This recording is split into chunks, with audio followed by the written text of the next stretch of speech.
আরাধ্যা সেন কে তোমার জানা নেই? সে শুধু একজন রেপুটেড সমাজসেবিকা নয়, আমার পার্টির মেম্বার। স্যার আপনি একটু মাথা ঠান্ডা করে বসুন, তারপর। আমার ধৈর্যের পরীক্ষা নিও না অফিসার। অভি, এটা থানা মাথায় রেখো। আমার মাথায় আছে এটা থানা, এর বাপের জমিদারি নয়।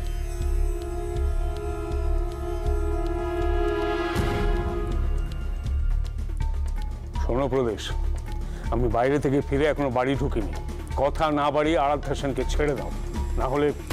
স্যার আরাধ্যা সেন যে অন্যায় করেছে সেটা আইপিসি সেকশন। বেশি স্মার্টনেস দেখিও না, ভালো ছেলের মতন যেটা বলছি সেটা করো। আমিও যেটা বলছি সেটা মাথা ঠান্ডা করে শুনুন। হতে পারে উনি আপনার পার্টির লোক, কিন্তু আইনে কি কোথাও লেখা আছে মিনিস্টারের কাছের লোক হলে সে অন্যায় করবে আর তাকে অ্যারেস্ট করতে পারবো না? কি উনি যা করেছেন, সমাজ সেবার নামে যা চালাচ্ছেন, তার প্রমাণ আমার কাছে আছে। বুঝলো, তুমি ছেলে মাসে দেখছি, সাহসী। তুমি তো ভাই রত্ন এক পিস। আমাদের পুলিশ ডিপার্টমেন্টে এরকম একজন অফিসার আছে, এই তো আমাদের সৌভাগ্য। হ্যাঁ, গর্বের ব্যাপার। কিন্তু তোমার জন্য দুঃখ হচ্ছে ভাই, বয়স তো খুব একটা বেশি নয়। এখনই যদি এসব করে কোনো লাভ হবে না স্যার। মিথ্যে ভয় দেখাচ্ছেন আপনি। মিথ্যে কোনটা সত্যি কোনটা সেটা পরে তুমি টের পাবে, আগে তুমি আরাধ্যা সেনকে ছেড়ে দাও। আমি আইনের রক্ষক, আইনের বাইরে গিয়ে কিছু করা আমার পক্ষে সম্ভব নয়। ও যদি কিছু করতে না পারে তাহলে তো প্রয়োজন আমাদেরই করতে হবে। তুমি দাঁড়াও, তোমাকে আমি শেষবারের মতো বলছি, তুমি না এমন কিছু রিকোয়েস্ট করবেন না যেটা আমার। তোমাকে রিকোয়েস্ট কে করছে? It's my order. Sorry sir, এটা আমার পক্ষে পসিবল নয়। মিস্টার লাহিড়ী, স্যার এভাবে একজন মাননীয় মন্ত্রীর সঙ্গে কথা বলাটা কি ধরনের সভ্যতা? আমি ওনাকে একটা কথা বোঝানোর চেষ্টা করছি, উনি বুঝতেই চাইছেন না। এভাবে আরাধ্যা সেনকে আমরা ছেড়ে দিন ওনাকে। চার্জশিট জমা পড়েছে? তৈরি হয়ে গেছে স্যার, কালকেই ওটা। কালকের কথা বাদ দিন, ওটা যখন জমা পড়েনি তখন এটাও আপনার না পারার মতো কিছু নয়। কিন্তু স্যার, যেটা বলছি করুন। ব্যক্তিগত জামিনে ছেড়ে দিন আরাধ্যা সেনকে।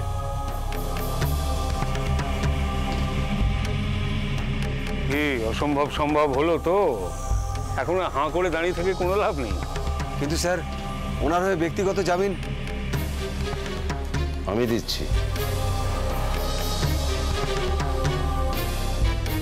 হয়ে গেল, পেপারস বার করুন। Quick quick quick. একটা ছোট কাজের জন্য আমাকে ছুটে আসতে হয়। স্যার ব্যাপারটা কিন্তু ঠিক হচ্ছে না। আপনি এভাবে। পেন আছে তো?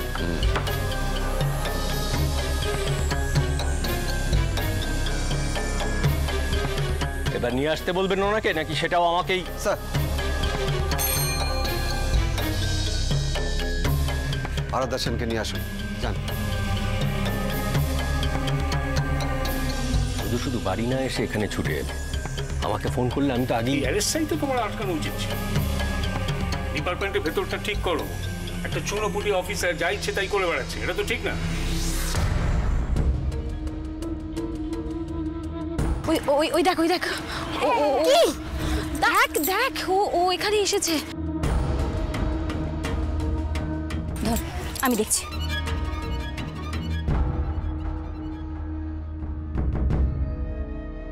ব্যাপারটা কি? ব্যাপারটা কি? আমাকে একা ফেলে এখানে চলে এসছো কেন? সম্রাট, সম্রাট এখানে কোনো সিন ক্রিয়েট করো না প্লিজ। তুমি আগে আমার কথার উত্তর দাও।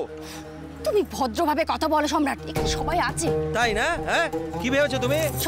কি ভেবেছো কি? তোমার ভাইরা দাদারা আছে বলে তুমি পার পেয়ে যাবে? হ্যাঁ, তুমি এইভাবে আর কতদিন? না না, আমি কোনো কথা শুনতে চাই না, কোনো কথা আমি শুনতে চাই না। তো আরে কোথায় ছিলে তুমি? আমি তো তোমার কথাই ভাবছিলাম। আচ্ছা শোনো না, বলছি তুমি ঘুড়ি ওড়াতে পারো? ঘুড়ি? হ্যাঁ, আসলে এখানে না একটা ঘুড়ি ওড়ানোর কম্পিটিশন হচ্ছে, বুঝলে তো? আর আমাদের টিমে না ছেলে খুব কম, তাই তুমি যদি ঘুড়ি ওড়াতে পারো তাহলে আমাদের সঙ্গে। তোমার কি মনে হয় আমি এখানে ঘুড়ি ওড়াতে এসেছি? ও মানে তুমি ঘুড়ি ওড়াতে পারো না? না তো সেটা বললেই হতো, এত রেগে যাওয়ার কি আছে? ও তাহলে আমি বলে দিচ্ছি। মানে দাও, কে কে বললো তোমাকে আমি ঘুড়ি ওড়াতে পারি না? হ্যাঁ, কে বললো? হ্যাঁ, আমি গ্যারান্টি দিয়ে বলছি এখানে যারা ঘুড়ি ওড়াচ্ছে সবার থেকে আমি ভালো ঘুড়ি ওড়াতে পারি। হ্যাঁ। ও পারো? তাহলে চলো, এই মেয়েদের না আমরা একদম পুরো ভোকাট্টা করে দেবো, বুঝতে পেরেছো? তাহলে চল। মেয়েদের সঙ্গে কম্পিটিশন? কেন, আর কাউকে পেলে না? এই যে এদিকে আমি সম্রাট বাবু তো? হ্যাঁ, নমস্কার। নমস্কার, আমি সাথীলেখা। হ্যাঁ, একটা কথা বলি? হ্যাঁ, নিশ্চয়ই। মেয়ে বলে প্লিজ এরকম হেও করবেন না, পারলে হারিয়ে দিন না। এই কথা না, এই কথা। চলো চলো, দেখা যাক। হ্যাঁ, নিয়ে এসো ঘুড়ি, নিয়ে এসো লাঠি, নিয়ে এসো সুতো, নিয়ে এসো। কোথায় কোথায়? ওইদিকে চলো, দেখাচ্ছি মজা। হ্যাঁ, দেখি ওইদিকে। এই দাও দাও দাও, সম্রাটটাকে দাও। তুই আমাকে দে, আমাকে দে। প্রদেশবাবু আসবেন বলে এখনো এলেন না তো? আপনার কি মনে হয় স্যার এভাবে আমাদের পক্ষে ডিউটি করা সম্ভব? এরকম চলতে থাকলে তো সাধারণ মানুষের তো পুলিশের উপর ভরসাই উঠে যাবে স্যার। ব্যাপারটা লিমিট ছাড়িয়ে যাচ্ছে বলে বাধ্য হয়ে আমি আপনার কাছে এসেছি। আমি বুঝতে পারছি না আমাদের কাজটা কি। আমরা কাকে সার্ভিস প্রোভাইড করব?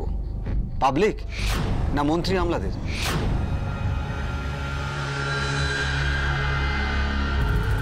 আমার তো মনে হচ্ছে আমরা ওনাদের হাতের পুতুল হয়ে গেছি। শপথ যখন নিয়েছিলাম ট্রেনিং এর সময়, তার সাথে কোনো মিলই নেই। জানি না আপনি কথাগুলো কিভাবে নেবেন। কাউকে তো কথাগুলো বলতেই হবে। পাওয়ারে যারা আছে তাদের কথা শুনেই চলতে হবে। আপনি বলুন, যদি এটাই সত্যি হয় তাহলে এই কথাটাই আমায় বলুন। হ্যাঁ, আমি আপনার ব্যাপারটা বুঝতে পারছি। দুর্গা চক্রবর্তী কেসটা আমি খানিকটা জানি। হ্যাঁ স্যার, মিডিয়ার কাছে দুর্গার ব্যাপারটা একটা ভালো বিষয়। দুর্গা কেমন আছে, কি কি ঘটেছিল দুর্গার সঙ্গে, এটা কজন জানে স্যার?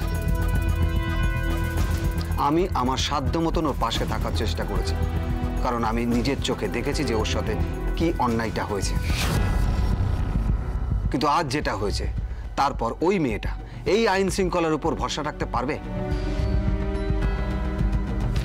একা লড়ছে যে মেয়েটা, সে আঘাতের পাল্টা স্টেপ নিলে তাকে দেশদ্রোহী আখ্যা দেওয়া হচ্ছে, আর আমাদেরকে বাধ্য করা হবে ওকে অ্যারেস্ট করতে।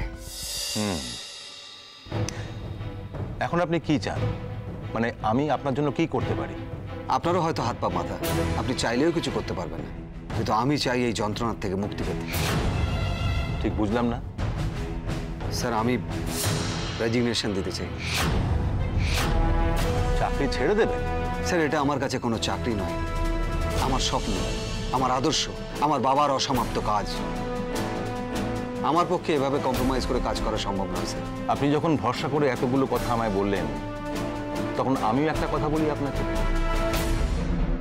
এইভাবে সিস্টেমের উপর ভরসা হারিয়ে সবাই যদি চাকরি ছেড়ে দেয়, তাহলে সমাজের ঘুম কি কোনোদিন সরানো যাবে? বাস্তব নির্মম, আপনি ঠিকই বলেছেন।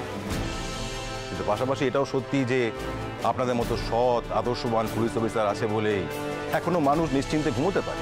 কিন্তু স্যার, দুর্গা চক্রবর্তী সম্পর্কে, মানে অভিরূপ মুখার্জি ওর সম্পর্কে কি করেছেন সবটাই আমি জানি। অভিরূপ মুখার্জি কুকীর্তির কথা আমিও শুনেছি। কিন্তু প্রদেশবাবু, প্রমাণ কোথায়? একটা লক্ষ্য পাবেন না সাথে। আমি যদি আপনাকে প্রমাণ জোগাড় করে দিই স্যার, তাহলে আমিও আপনাকে কথা দিচ্ছি, আমি সাধ্যমতো চেষ্টা করব অন্যায়ের প্রতিকার করতে। আমি তোমায় বলছি, ডিউটির বাইরেও কাজ করে যাও, আমি তোমায় সাপোর্ট দেব, তবে খুব সাবধান।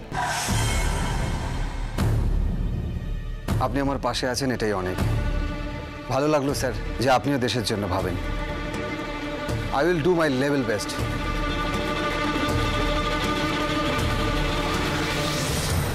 প্ল্যানটা একটু পাল্টেছে। আপনি নতুন প্ল্যানটা বলুন।